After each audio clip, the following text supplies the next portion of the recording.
Hi, Edward Reformina here, author of Pinoy MLM Expose and the creator of Sponsor More Downlines. In this 3-part video training, ituturo ko sa iyo yung mga secret sponsoring strategies na nadiskubre at natutunan ko na tumutulong sa akin para makapag-sponsor ng 10 up to 23 direct downlines every single month.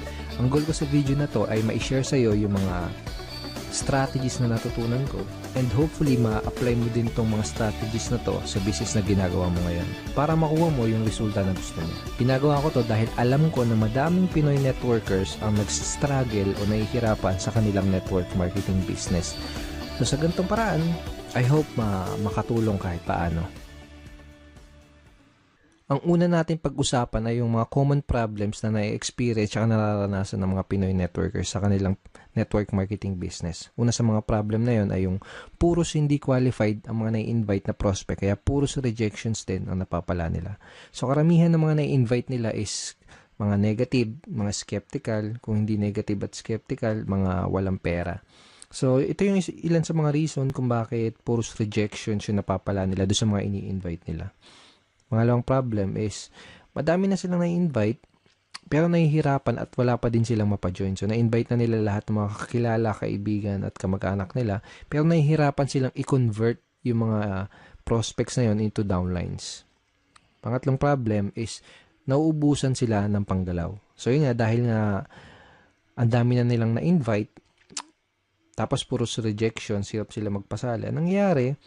Mas malaki pa yung ginagastos nila kaysa dun sa kinikita nila. At kadalasan, nagkakanda utang-utang pa imbis na kumita. So, ito yung mga ilan sa mga common problems na na-experience sa mga network marketers. Actually, ito din yung mga naging problema ko nung nagsisimula pa lang ako sa network marketing business ko. So, halos araw-araw akong pumupunta sa office namin para mag-invite ng mga kakilala at kaibigan ko. And ginawa ko lahat ng mga sinabi at tinuro sa akin ng upline ko. Nag-invite ako ng kung sino-sino, namigay ako ng flyer sa kalsada, sa mga malls, na musakal, nag-house party, nagbahay-bahay, etc. etc. Pero yun nga, puros rejections yung napala ko. At yung puros rejections yung natanggap ko sa mga prospect ko kahit ang dami ko nang in-invite. Karamihan doon sa mga na-invite ko, puros negative, mga skeptical. Yung iba sinabihan ako na scam daw yung ginagawa ko. Yung iba sinabi, balikan ko na lang daw sila kapag may resulta na ako. Yung iba naman, sinabi na yung mga nauna lang kumikita dyan, kung ano-ano pa. Sa madaling salita, puros mga hindi qualified na prospects yung mga na-invite ko. So, yun nangyari sa akin. After 4 months, isa lang yung napasali ko. Actually, itong isang napasali ko na to parang naawa lang siya sa akin kasi nga wala akong mapajoin. Parang napilitan lang siya na mag-join sa akin. And dahil nga ganun, hindi ako kumikita sa business ko. Puros failures and rejection. Nagkanda utang-utang ako kasi dahil syempre kailangan ng panggalaw. Okay? So, nagkanda utang-utang. And then, ang laki ng pera din na nalugi sa akin. So, umabot ng mga nasa 80,000 mahigit or more. Hindi ko na alam. Pero syempre, hindi ako basta-basta sumuko. Ang ginawa ko, naghanap ng mga solusyon doon sa mga problema ko na yon. Okay? And thank God, nakahanap naman ako ng solusyon. At pagkatapos kong mahanap yung mga solusyon na yun, pagkatapos kong makadiscover ng mga solusyon doon sa problema ko sa business ko, ito yung ilan sa mga nangyari sa akin. I sponsored 63 direct downlines in 4 short months.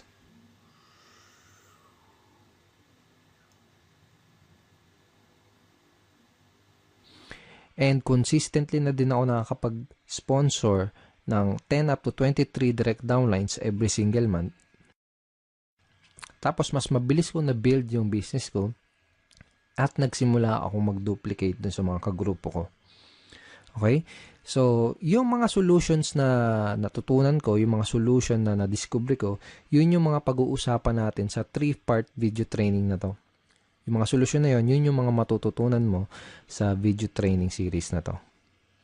Okay, so pag-usapan ulit natin yung typical scenario na nangyari sa mga network marketers. So, pumasok sila sa network marketing business nila, first time man or kung may past experience. Pero nangyari ganito, excited sila sa una, pump up sila.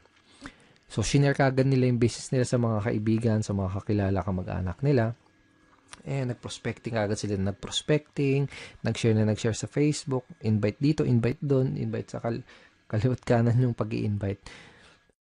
Tapos excited na excited sila and pump up sila dahil ang ine-expect nila is makuha na nila yung mga pangarap nila. Ine-expect nila is makuha na nila yung mga goals nila.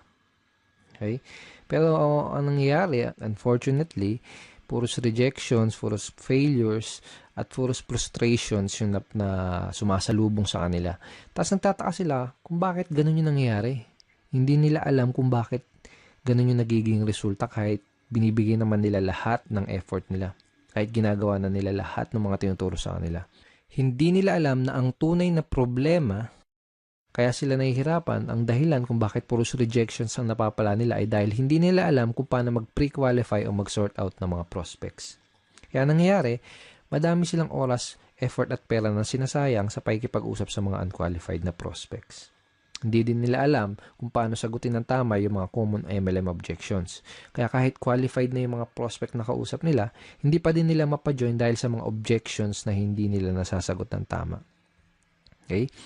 At hindi nila alam, karamihan, hindi nila alam kung paano mag-close effectively. Kaya kahit madami silang mga prospects na kinakausap, hirap pa din silang makapag-recruit.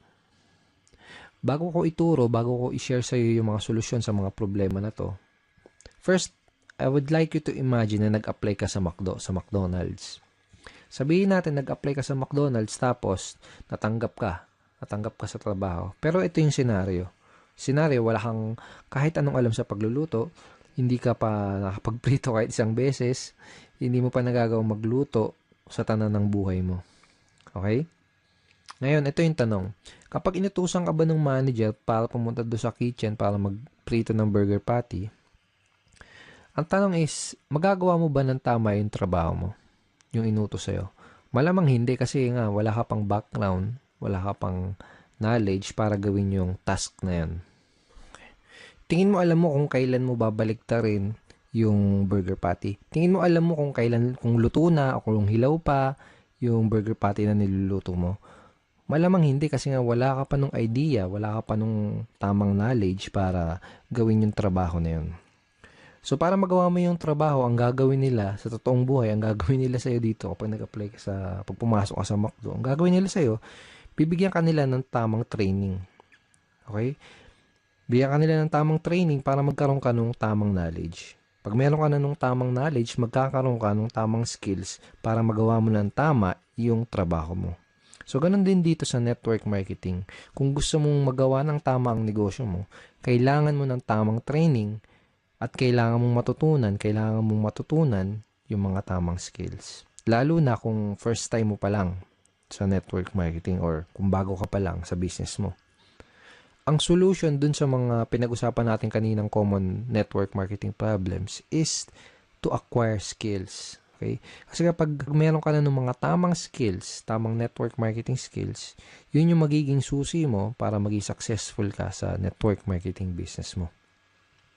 Okay? Let's face it, kahit ano pang career at kahit ano pang business ang pasukin mo, you need to acquire skills.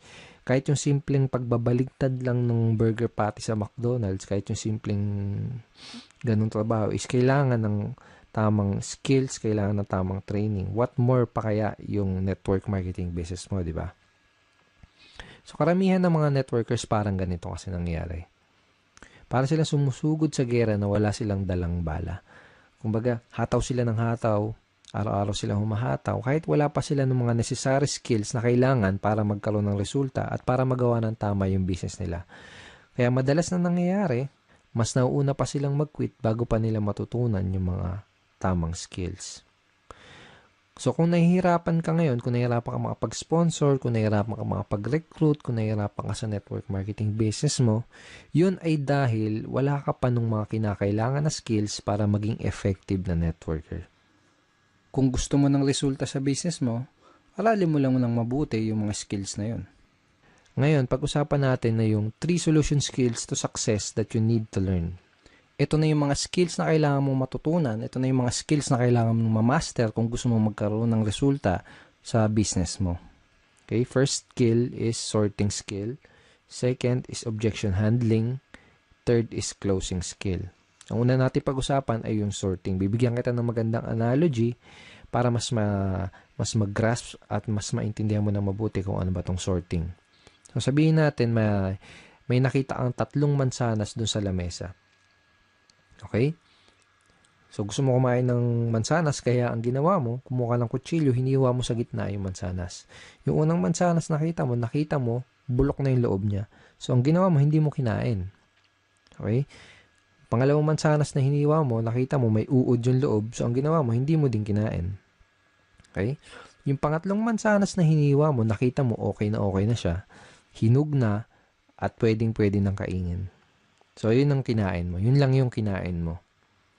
So ang ginawa mo, hindi mo kinain yung naunang 2 mansanas kasi nalaman mo kaagad na hindi sila magandang kainin, tsaka baka magkasakit ka pa. Okay? Ganun yung sorting. Pwede mong i-apply to sa network marketing business mo. Pwedeng sa simula pa lang, pwedeng sa una pa lang ay malaman mo na kaagad kung sino lang ba yung mga qualified dun sa lahat ng mga prospect na kinakausap mo. Para mag-i-invest ka lang ng oras, ng effort, tsaka ng pera mo doon sa mga qualified na prospect. Napaka-importante na matutunan mo ang skill na to kasi kapag marunong ka mag-sorting, hindi ka na mag-aaksaya ng oras, effort at pera para lang kausapin yung mga hindi qualified na prospects. Okay? Pag marunong ka mag-sorting, mas makakapag-save ka ng valuable time mo dahil ang mga kakausapin mo lang ay yung mga taong gustong makinig ng business presentation mo at ng mga sasabihin mo. Mas less din yung magiging rejection mo dahil masasala mo ng maigi yung mga kausap mo at madadala mo sa opisina nyo. Ngayon, tatanungin kita, sinong mas gusto mong kausapin? Sinong mas gusto mong entertainin? Sino yung mas gusto mong dalhin sa opisina nyo? Yung mga taong walang idea sa pupuntahan nyo, yung mga negative, mga skeptical, yung mga walang pang-invest, o yung mga qualified, open-minded, at may mga desire maging successful na prospect na interesadong malaman ang opportunity mo. Okay? So, di na kailangan tanungin, di ba? You can easily sort your prospects by identifying the reason why. Madali mong masusort out yung mga prospects na kinakausap mo. Ang kailangan mo lang gawin is alamin mo kung mayroon ba silang sapat na reason why, kung ano ba yung reason why nila, kung may maganda ba silang reason why para maging part ng business mo. Okay? So sabihin natin may kinakausap kang prospect, may pinoprospect ka, o kaya sabihin natin may nag-inquire sa'yo sa mga advertisement mo, sa mga online post mo, sa mga post mo sa mga dyaryo, etc. Kung ano man yung ginagawa mong promotion. Ito yung mga ilan sa mga kailangan mong malaman para malaman mo kung qualified ba yung prospect na kinakausap mo. Okay? Bakit nila kailangan ng additional income? Bakit nila gustong maging successful? May problema ba silang gusto nilang masolusyonan? Bakit nila gustong magkaroon ng pagbabago at mas magandang buhay? Madali mong ma-identify yung mga reason why ng prospect mo by simply asking the right questions. This time, gusto kitang bigyan ng mga example questions, example lines na ginagamit ko para magawa kong malaman kung yung mga reason why ng prospect ko, para magawa kong malaman kung qualified ba yung prospect na kinakausap ko. So, sabihin natin na introduce mo na yung opportunity mo. Ito yung question na pwede mong itanong sa kanya para malaman mo kung ano yung reason why niya at para malaman mo kung qualified ba siya na prospect para sa business mo. Ito. Pwede mo bang sabihin bakit gusto mong magkaroon ng blank? Okay? So, sabihin natin, in-offer mo yung opportunity mo as a part-time business or home-based business, extra income, o kung ano man. Ganito sasabihin mo. Pwede mo bang sabihin bakit gusto mong magkaroon ng home-based business? Pwede mo bang sabihin bakit gusto mong magkaroon ng part-time income? Okay? Another example, another variation ng question na to ay ito. Ano yung reason bakit ka interesado na magkaroon ng blank? Okay? Again, ilalagay mo doon sa blank kung paano mo ina-offer yung opportunity mo. For example, ano yung reason bakit ka interesado na magkaroon ng home-based business? Ano yung reason bakit ka interesado na magkaroon ng part-time income? Ano yung reason bakit ka interesado na magkaroon ng additional source of income? Malalaman mo kung qualified ba yung prospect na kinakausap mo base dun sa isasagot niya dito sa itatanong mo.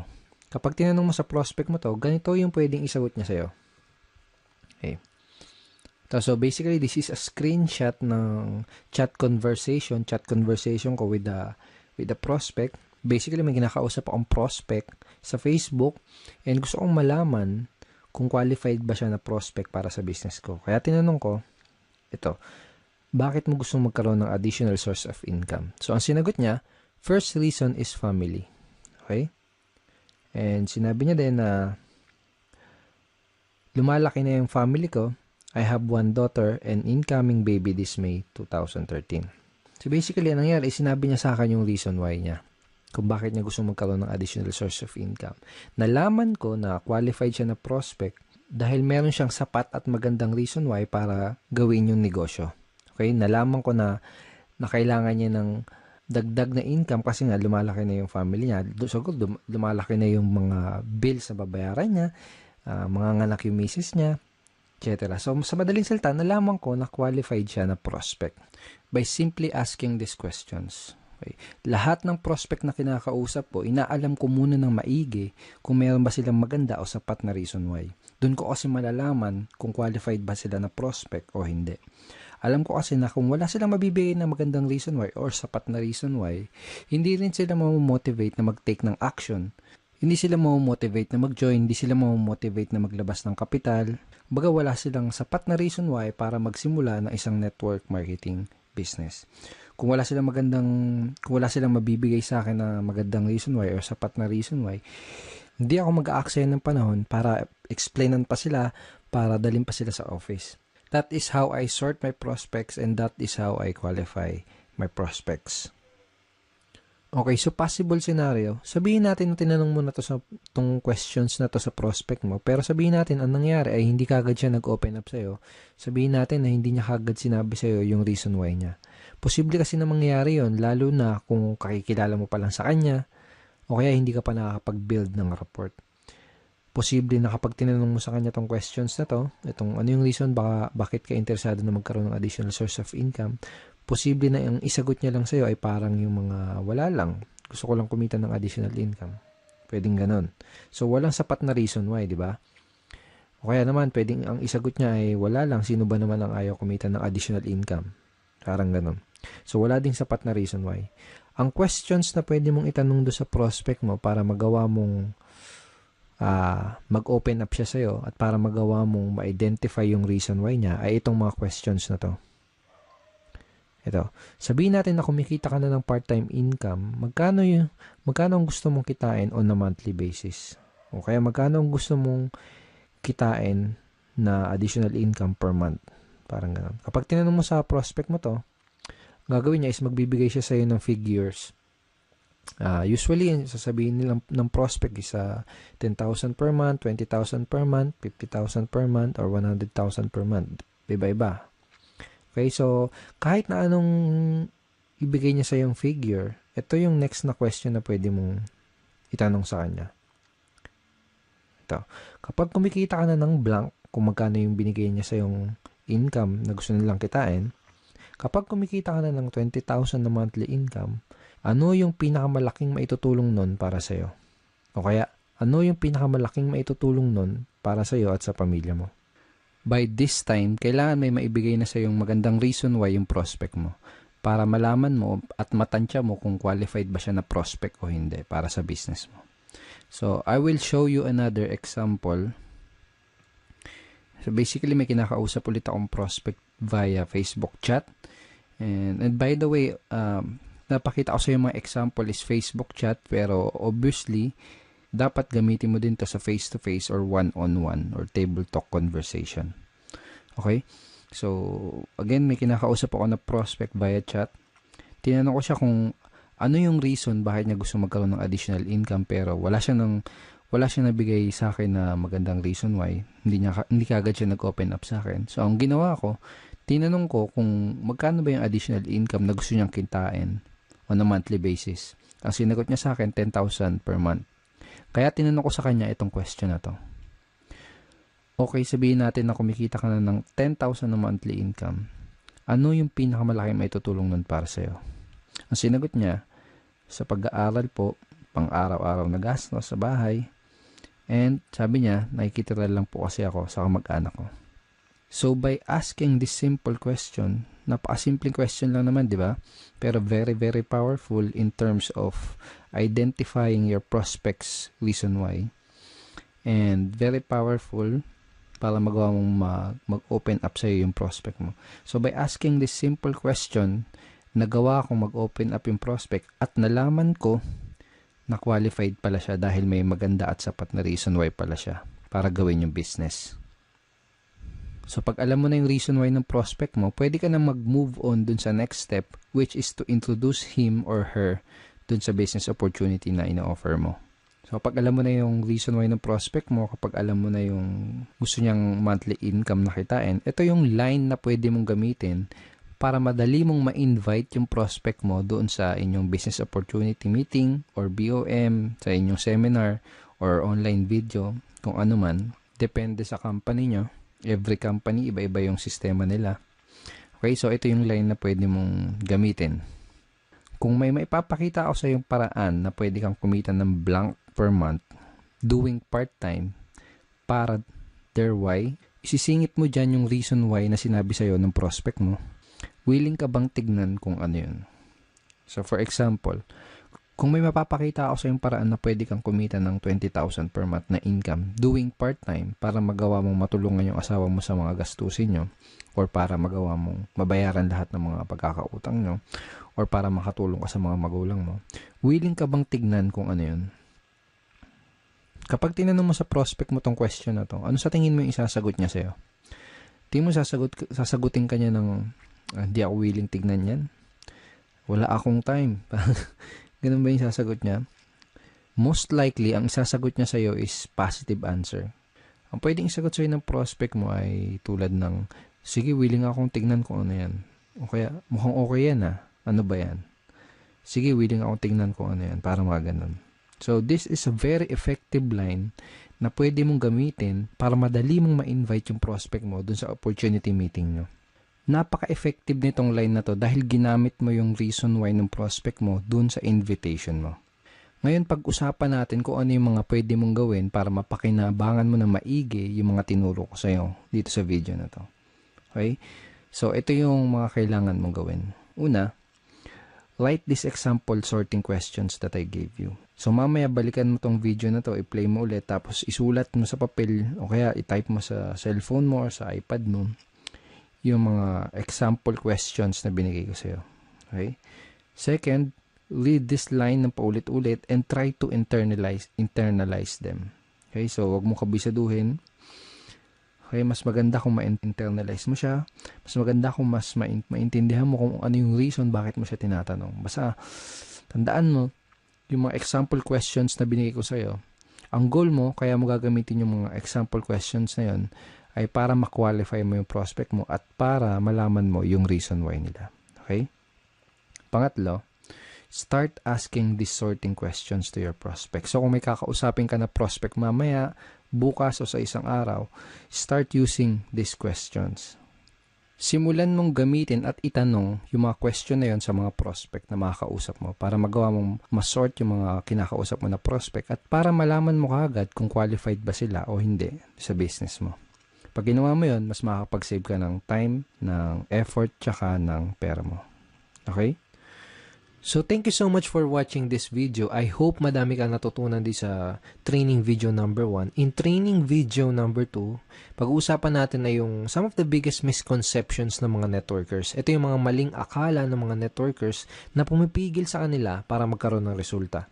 Pag-uusapan din natin sa training video number 2 kung paano mo sasagutin yung mga common MLM objections. Bibigyan din kita ng free PDF script na magagamit mo sa pagsagot nitong 3 objections na to. So, don't forget to check your email for training video number 2. Ipapadala ko sa iyo yung link ng video number 2 sa isang araw. Hindi bukas, sa isang araw. Okay, sa baba ng video na to, may makikita kang like and share button. Huwag mong kalilimutan na i-click yung like and huwag mo din kalilimutan na i-share tong video na to. And pwede ka rin mag-comment sa baba. Kung may gusto kong itanong, pwede mo rin i-type yon sa comment box below. And I will try my best na sagutin yung question mo. Again, thank you so much for watching this video and see you in video number 2.